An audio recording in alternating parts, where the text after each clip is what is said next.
A shy girl undergoes hemorrhoid surgery. Shockingly, her doctor is a young millionaire and falls madly in love with her. Ivy Reynolds stood at the front desk of the clinic, clutching the hem of her cardigan so tightly her knuckles were white. Her throat felt tight, her chest constricted. The air in the waiting room was sterile, cool, but her palms were sweating. "Miss Reynolds?" the nurse called, clipboard in hand. She looked up with wide eyes, barely managing a nod. She stood and followed, her gaze fixed on the floor, avoiding the eyes of the other patients, as if they could see right through her, see the shame, the humiliation that clung to her like a second skin. They reached the intake room. The nurse smiled kindly, but her voice was brisk, practiced. "All right, we'll just go over a few details before the doctor sees you. This is your first time here?" Ivy nodded. "Any prior rectal surgeries?" Ivy froze. Her heart pounded, her face turned scarlet, her voice caught in her throat. She swallowed hard, I just want to disappear." The nurse hesitated, her expression softening. "It's okay, we just need to know so the doctor can take care of you properly." Ivy nodded again, more mechanically this time. She had never wanted to be anywhere less than she did at that moment. The nurse left the room after checking a few boxes on the form. Ivy sat there on the examination table, her hands fidgeting in her lap, her legs crossed tightly, as if she could shield herself from what was coming. She told herself it wouldn't be that bad, that the doctor would be old, maybe aloof, and would keep everything professional and clinical, that she could get through it if she didn't have to look him in the eye. The door opened, and her breath stopped. A tall man in his early 30s stepped in, wearing navy scrubs and a white coat. His hair was dark and slightly tousled, and his eyes, clear, attentive, too kind, met hers instantly. "Good morning, Miss Reynolds," he said, extending a hand. "I'm Dr. Harrington." She didn't move. She couldn't. Her mind screamed, "No, no, no, no, not him, anyone but him." This wasn't the elderly doctor she had imagined. He wasn't distant or clinical or distracted. He was devastatingly handsome, and that made it worse. She felt her stomach twist in panic. Her throat tightened. He took a small step back, noticing her frozen posture. "It's okay," he said gently. "We don't have to rush anything. I just want to talk for a bit and make sure you're comfortable before we proceed." Comfortable? The word hit her like a cruel joke. She was about to bear the most humiliating part of herself to a man who looked like he belonged on the cover of a magazine. I think I should go," she said quickly, her voice cracking. She started to stand, but his voice stopped her. "Ivy," he said, soft but firm. She looked at him in surprise. He'd said her name like it mattered, like she mattered. "I read the note you attached to your intake form," he said, "the part where you asked not to be laughed at." Her cheeks burned. "I'm not here to judge you," he continued. "I'm here to help you feel better, that's all, and if you'd rather have someone else. Female doctor, nurse practitioner? I can arrange that, no questions asked." Ivy hesitated. Part of her wanted to run, to escape and never return, but another part, a quiet, tired part, longed for this to be over, for the pain to stop, for someone to treat her like she wasn't disgusting. She lowered herself back onto the table, her fingers gripping the edge. "Just don't look at me like I'm broken," she whispered.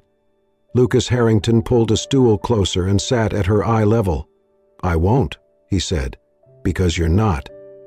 Her heart was still pounding, but something inside her shifted.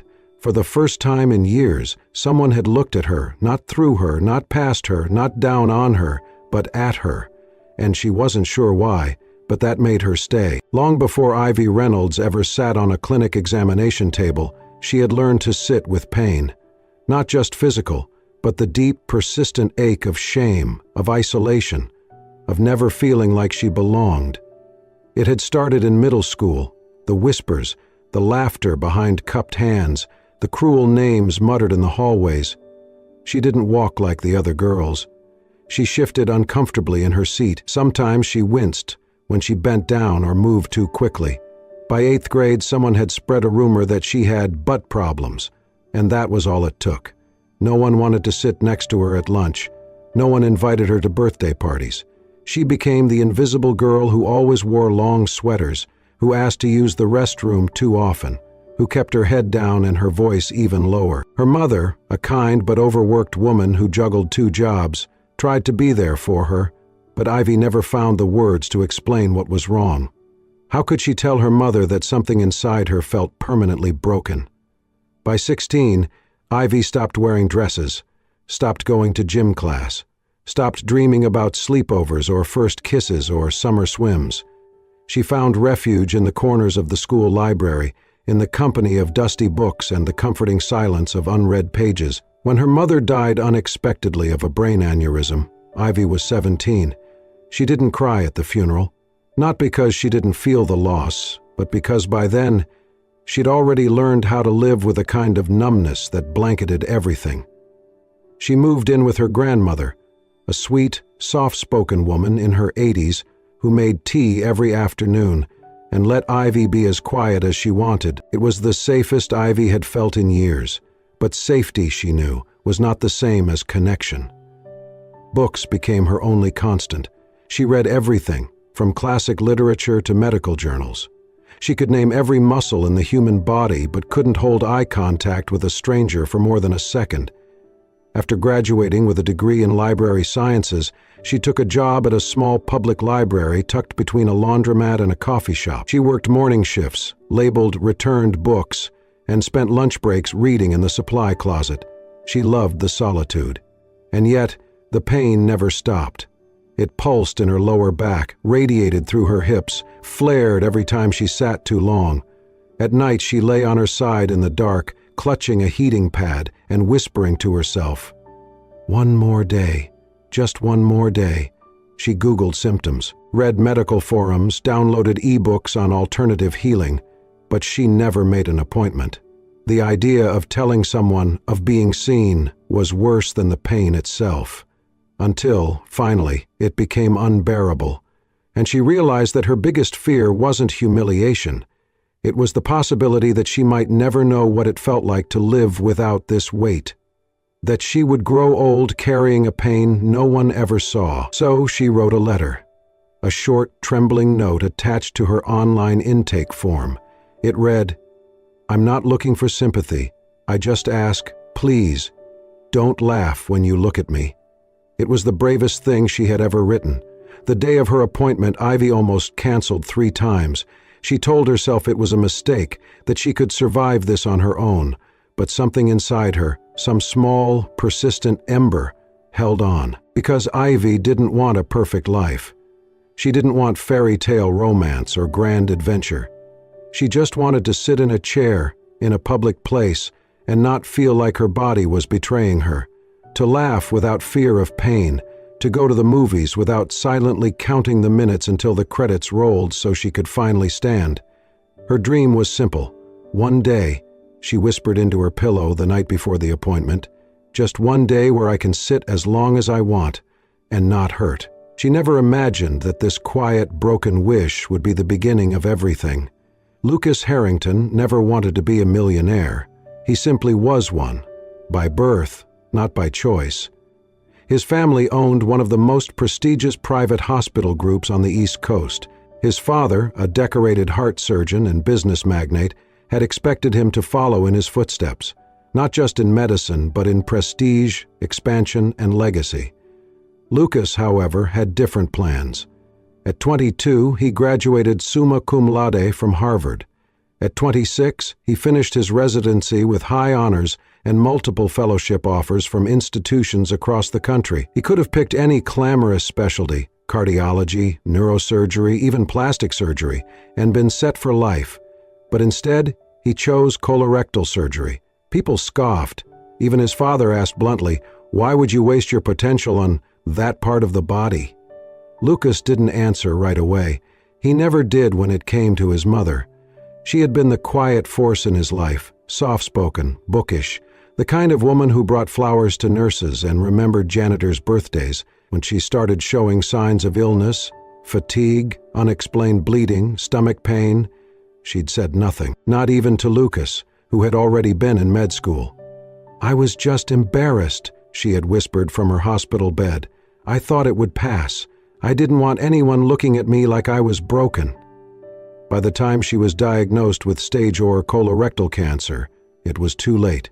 She died within the year. Lucas never forgot that. The shame, the silence, the unbearable truth that someone he loved had suffered in secret because the world had made her feel like her body was something to be ashamed of. So he chose to be the doctor she never had. At 31, Lucas was known not just for his skill but for his approach. He wore simple scrubs instead of tailored suits, drove a modest car. He had turned down interviews, awards, and opportunities that would have made him a celebrity surgeon. Instead, he built trust with his patients. Quietly, consistently, he learned their names, remembered their pets, asked about their kids, because to him, healing started the moment someone felt safe enough to say, "This hurts." The day Ivy Reynolds's chart landed on his desk, it was supposed to be a routine pre-op file. He scanned the details as he sipped his coffee. Female, 26, external hemorrhoids, chronic discomfort, previous conservative treatments, ineffective. He nearly flipped to the next page, until a handwritten note tucked inside caught his eye. It wasn't a formal letter, it wasn't signed. It simply said, "I'm not looking for sympathy, I just ask please, don't laugh when you look at me." Lucas stared at the words for a long moment. Something about the handwriting, slightly shaky but determined, hit him in the chest. He thought of his mother, of the way her hands had trembled when she finally confessed her pain, of the look in her eyes, begging him to still see her as whole.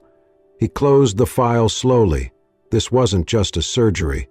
This was a girl trying to be brave in a world that hadn't made room for her courage. When he walked into the exam room and saw Ivy, her face pale with dread, he recognized something instantly.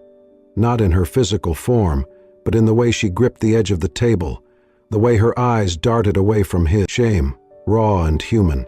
He spoke gently, sat at eye level, gave her space, and when she whispered, "Don't look at me like I'm broken," he didn't flinch. He just said, "I won't." "Because you're not." It wasn't a rehearsed line. It wasn't part of some polished bedside manner. It was the truth. Lucas didn't know then why this girl had moved something in him. He had treated thousands of patients. He had seen suffering and strength in all forms. But there was something about Ivy, the way she came in despite her fear, the way she tried to disappear but still handed him a note, that made her unforgettable. And as he closed the door behind him that day, he realized something else. He didn't want to forget her, not just because of her pain, but because of the quiet way she had chosen to face it. The day of the surgery came faster than Ivy had expected. She hadn't slept the night before. Her stomach twisted with nerves, not from fear of the procedure itself, but from everything it represented: exposure, vulnerability, the unbearable intimacy of being seen in a place she had spent years trying to hide. At check-in, she could barely meet the receptionist's eyes. Her hands trembled as she signed the consent forms. Every step through the hallway felt like she was walking into a spotlight. Then a nurse appeared, smiling kindly. "Dr. Harrington would like to see you in his private consultation room before we begin." Ivy hesitated. "Is something wrong?" "No, not at all. He just prefers to speak with certain patients personally, especially for sensitive procedures like this." She followed in silence, her heart pounding. The room was warm, quiet, with soft lighting and no medical equipment in sight. It didn't feel like a part of the hospital. It felt safe. Lucas stood by the window, his white coat off, wearing only scrubs. He turned when she entered, and his expression was softer than she remembered. Not clinical, not concerned, just present. "Hi, Ivy," he said gently. "Thank you for coming in early." She nodded but didn't speak. "I know this isn't easy," he continued, "so I wanted to talk with you first, not as your surgeon, but as someone who understands what it means to be scared." She sat slowly, gripping the arms of the chair like she was bracing for impact. "I don't want to be dramatic," she murmured, "but this feels like the hardest thing I've ever done." Lucas smiled slightly. "It's not dramatic, it's brave." They sat in silence for a moment before she looked up, her voice barely audible. "Have you ever laughed at a patient?" The question caught him off guard. He looked at her seriously, then slowly shook his head. "I've laughed with patients. With my mom, actually, when she got through a particularly hard treatment and insisted on dancing in the hospital hallway." He paused. "But I've never laughed at someone's pain, especially not when they're doing the hardest thing a person can do. Face it." Ivy blinked, surprised by the sincerity in his tone. Lucas leaned forward slightly, elbows on his knees. "You asked me once not to look at you like you're broken. I didn't, and I won't, because you're not. You're just human. And right now, being human is hard." For a moment, something loosened in her chest. "You really don't think it's disgusting?" she asked. "No," he said softly. "I think it's human. And I think hiding what hurts us, just because the world makes us feel ashamed, is a tragedy." She looked at him, searching his face for even a flicker of pity. There was none, only understanding. And in that quiet room, for the first time in a long time, Ivy didn't feel like a problem to be solved. She felt seen. Lucas stood and offered his hand. "We'll take good care of you, and when you wake up, this part will be behind you." She looked at his hand for a moment, then placed hers in it. It was the smallest gesture, but to her, it felt like crossing a chasm. He gave her hand a gentle squeeze. She nodded. "I'm ready." As they walked toward the OR, Ivy's heart still raced, but not from panic. It was the strange, unfamiliar beat of hope. The recovery process wasn't glamorous. There were good days, and there were days Ivy didn't want to get out of bed. Days when the pain was less physical and more emotional. Echoes of old fears resurfacing, whispering that she still wasn't enough. But each follow-up visit to the clinic slowly chipped away at those doubts. Lucas always greeted her with the same calm presence, never rushed, never clinical. His warmth was subtle, but it seeped into the sterile room like sunlight through a drawn curtain. At her third follow-up appointment, after checking her healing progress and adjusting some of her care instructions, he looked up from the chart with a small smile. "So, are you still reading Little Women every night?" Ivy's lips parted in confusion. How did you know I read that?" Lucas blinked, then tilted his head. "You mentioned it the day of your first consultation. You said Joe March reminded you to be brave, even when it's hard." It stuck with me. She stared at him, stunned into silence. She barely remembered saying it.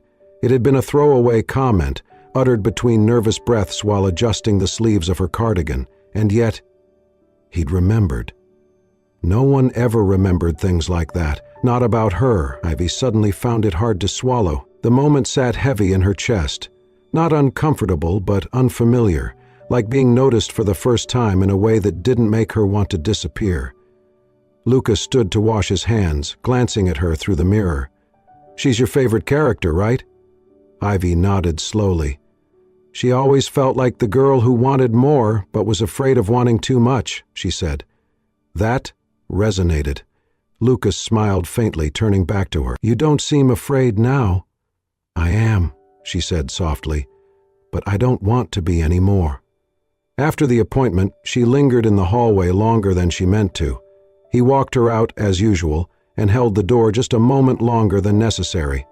As she stepped outside into the crisp air, Ivy felt a warmth that had nothing to do with the sun. She began to look forward to her visits, not for the medical updates, but for the conversation, for the small kindnesses, how he remembered her tea preference, how he never interrupted her when she spoke, how he asked how she was and waited, really waited, for the answer.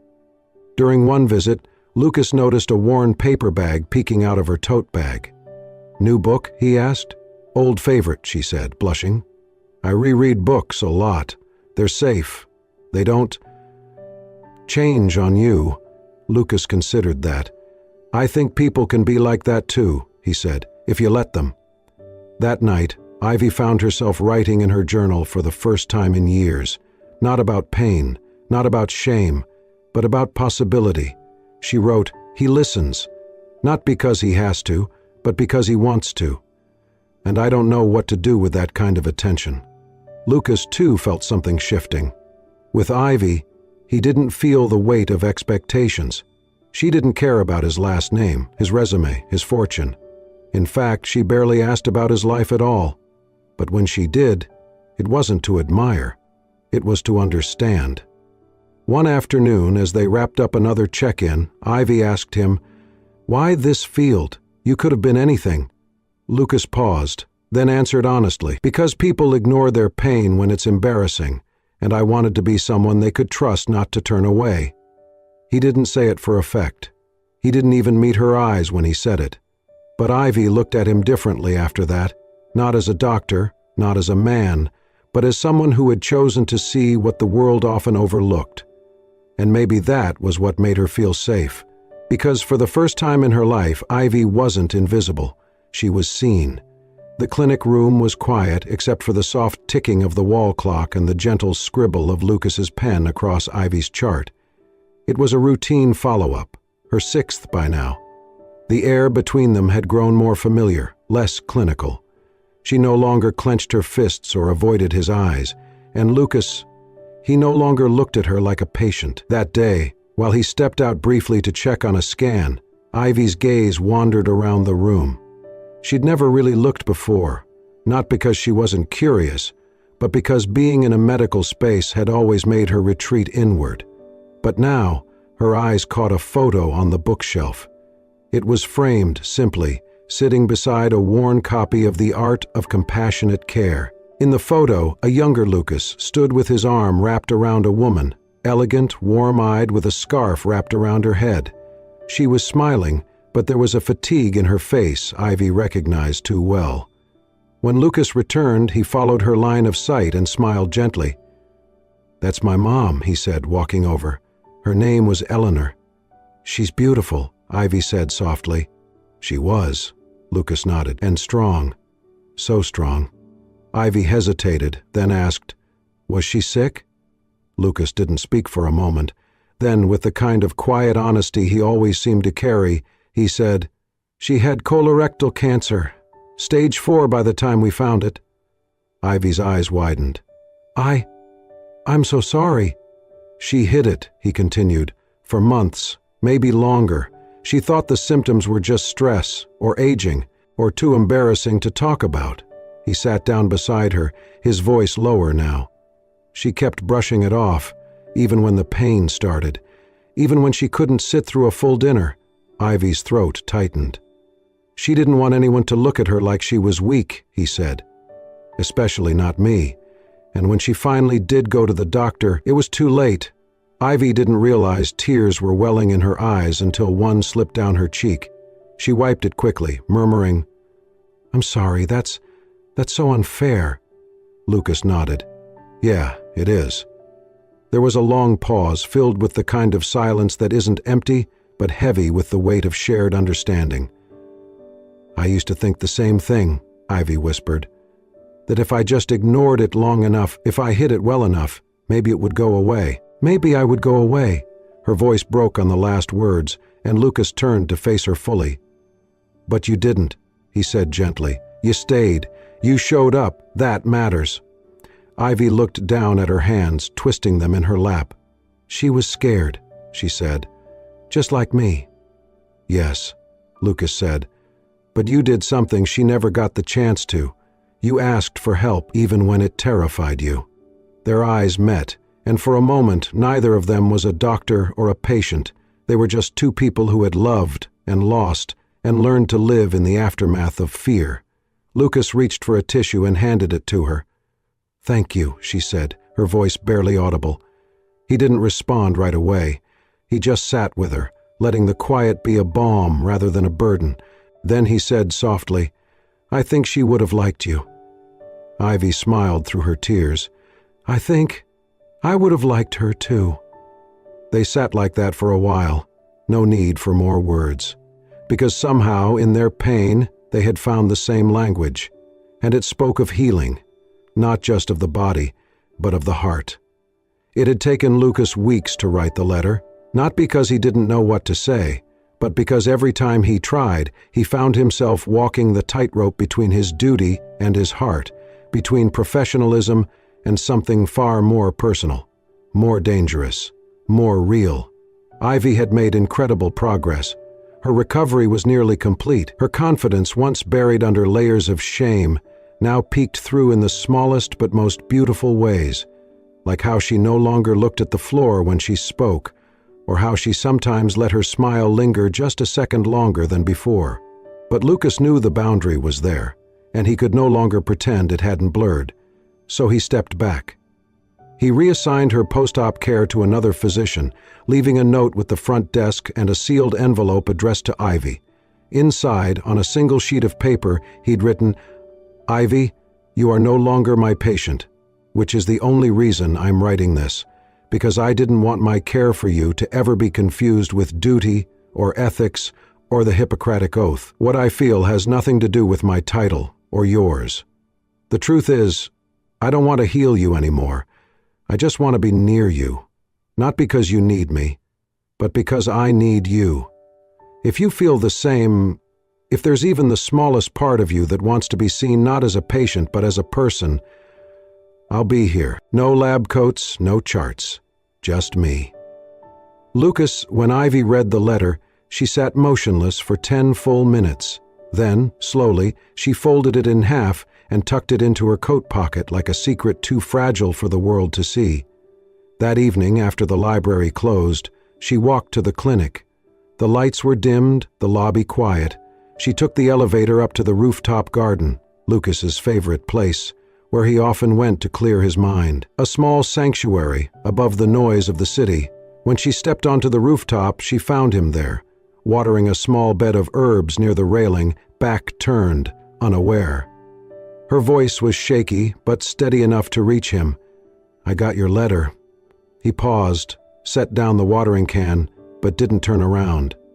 "I didn't expect you to come," he said quietly. "I almost didn't," she admitted. "I'm still figuring things out." Now he turned. Their eyes met in the soft glow of string lights that lined the rooftop walls. "I'm not perfect," she said. "I still flinch when people look too long. I still forget how to breathe when I get overwhelmed." She took a small step forward. "But if you still want to read books with me, if you still want to sit with me on bad days and not say anything, I think I'm done running." Lucas didn't speak. He didn't need to. He stepped forward and gently took her hand in his, fingers warm, grounding. Then he held it like something precious, like something hard-won. "I've been waiting for you," he said. She smiled, shy, hopeful, new, and in that moment surrounded by the scent of basil and rosemary, beneath a sky that finally felt open and kind, they stopped being doctor and patient and started being two people choosing to stay. 1 year later, the library inside the Rosewood Community Center didn't look like much at first glance. Just a cozy corner with mismatched armchairs, shelves of gently used books, and soft yellow light that glowed like a warm hug. But to those who visited often, it was known as something more. The healing shelf. It had been Ivy's idea. After everything, she didn't want a grand gesture or a fancy job. She wanted a space where people like her, quiet souls with unseen bruises, could sit, read, breathe, and remember that they weren't broken. Lucas had funded the renovation without hesitation, not because he wanted his name on a plaque, but because he believed in her vision. He believed in her, and more importantly, he believed in them. They still had hard days. Ivy still flinched at loud voices or sudden attention. Lucas still carried the ache of loss when he thought of his mother. But they'd learned to hold space for each other's wounds. They didn't call it a fairy tale love. They called it an honest one. Most mornings, Ivy would arrive early to arrange the books by theme: grief, hope, beginnings. And Lucas would swing by between patients, bringing her coffee and sitting beside her as she labeled new arrivals. Sometimes they spoke. Sometimes they just sat. It was enough. On the anniversary of the Healing Shell's opening, the community center held a small event, a mental health and resilience seminar, open to anyone who needed it. The final speaker was Ivy. She stood behind the podium in a soft floral blouse, her hands trembling only slightly. Her hair was pulled back, her eyes clear. In the front row, Lucas sat with his arms resting on his knees, his gaze steady. Ivy took a breath. "When I was younger, I thought healing meant never hurting again. That if I was brave enough, or good enough, or invisible enough, maybe the pain would go away." She looked at the audience, faces of strangers, friends, survivors. But I was wrong. Healing isn't about pretending you're not wounded. It's about being seen, even when you're still bleeding. It's about letting someone sit with you, not to fix you, but to remind you that you're not alone. Her voice softened. There was a time I would have run from a stage like this, from people like you, from myself. A pause. But someone didn't let me. She glanced toward Lucas, her eyes gentle. He didn't rescue me. He didn't sweep in and make it all go away. What he did was harder, she swallowed. He stayed. When I was hurting, when I was scared, when I didn't know if I was worth staying for. Her voice cracked slightly, but she kept going. And because of that, I learned to love the parts of me I used to hide, the ones I thought made me too much or not enough. A quiet hush fell over the room, the kind born not from silence, but from listening. She smiled. And now, I get to help others do the same. One book, one story, one quiet afternoon at a time. The audience applauded, some standing, others wiping their eyes. Ivy stepped down, cheeks flushed, heart pounding in a way that felt alive. Lucas met her near the back of the room. He didn't say anything at first, just looked at her the way he always had, from the very beginning, like she was someone worth seeing. "You are amazing," he said quietly. "I almost fainted." "But you didn't," she laughed softly. He reached for her hand. "You used to hide from the light," he said. "Now you are the light, for so many people." She looked up at him, eyes shimmering. "I think you were the first one who ever saw me in it." He brushed a strand of hair behind her ear. "You helped me see it too." They stood there a moment longer, hands linked, surrounded by the gentle hum of people reconnecting with themselves. And in that moment, they weren't perfect, but they were whole. Because love, they had learned, wasn't about fixing each other. It was about choosing each other. Over and over again, even on the hard days, especially on the hard days. And finally, after years of hiding in shadows, they no longer feared being seen. They had each other, and that was enough.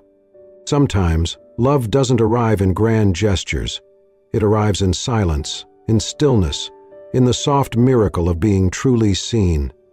Ivy didn't need to be rescued. She needed someone who would stay, when she was hurting, when she was healing, and when she was learning to love herself again. And Lucas, he didn't fall for a perfect woman. He fell for her courage, for the quiet way she showed up for her own life. This wasn't a fairy tale. It was real, and that's what made it beautiful. If this story touched your heart, please don't forget to like, comment, and subscribe to Soul Stirring Stories, where we share true, tender stories that remind us what it means to be human. Hit the bell icon so you never miss a moment that might just change the way you see love, life, and yourself. Thank you for watching. And remember, you don't have to be perfect to be loved. You just have to be seen.